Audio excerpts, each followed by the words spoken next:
যে তোমার pregnancy conceive হয়েছে। মাসিকের 20তম দিন পর থেকে আর সহবাস করা যাবে না। কারণ হলো বাচ্চা গর্ভে সফলভাবে রূপিত হয়, যা একটা সেন্সিটিভ সময়। এই সময় যদি সহবাস করা হয় তাহলে কিন্তু পেটে ঝাঁকি বা পেটে চাপ লাগে, যার কারণে কিন্তু বাচ্চা নষ্ট হয়ে যাওয়ার সম্ভাবনা থাকে। তাই মাসিক মিসের 20 দিন পর থেকে মাসিক হওয়ার আগ পর্যন্ত এই কাজটি ভুলেও করবেন না। গর্ভধারণ হয়ে গেলেও কিন্তু প্রথম 3 মাস পর্যন্ত সহবাসের ব্যাপারে সতর্কতা থাকতে হবে, যাতে পেটে বেশি চাপ বা ঝাঁকুনি না লাগে। কেননা যোনিদ্বারের পরে সার্ভিক্স বা জরায়ুর মুখ, জরায়ু এবং সার্ভিক্সের মধ্যে বেশি ব্যবধান না হওয়ায় যখন সহবাস করা হয় তখন কিন্তু জরায়ুর মধ্যে চাপ লাগে। তার জন্য আর কি প্রথম 3 মাস সহবাস করা থেকে বিরত থাকতে বলা হয়। এই গেল প্রথম টিপস।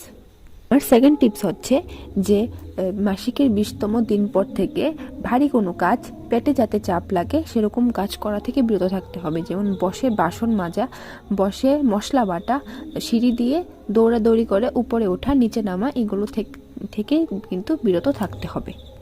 এই সময় তুমি তোমার ঘরের রেগুলার নর্মাল যে হালকা কাজগুলো সেগুলো করতেই পারো।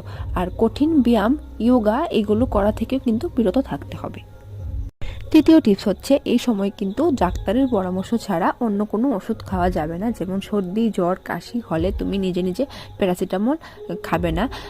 এরপরেও যদি যারা আর কি থাইরয়েড, সুগার, ডায়াবেটিসের ওষুধ খেয়ে থাকো তারা অবশ্যই ডাক্তারের পরামর্শ নিয়ে তোমরা কিন্তু ওষুধ খেতে হবে। আবার অনেক মহিলারাই কি করে, পিরিয়ড যদি মিস হয়ে যায় 1-2 দিনের মধ্যেই আর কি প্রেগন্যান্সি টেস্ট করে ফেলে। এটা কিন্তু একদমই করা যাবে না।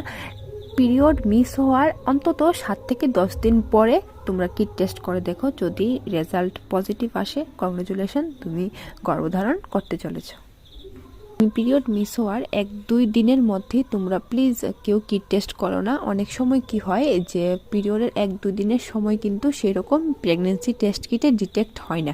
অনেক মহিলাদের ক্ষেত্রে হয়ে থাকে যে পিরিয়ডের মিস হওয়ার 1-2 দিনের মধ্যে কিট টেস্টে পজিটিভ এসে যায়। তোমরা 7 থেকে 10 দিন পরে তোমরা কিট টেস্ট করে দেখো। তো চলো আজকের মতো আমি এখানে আমার ভিডিওটা শেষ করছি।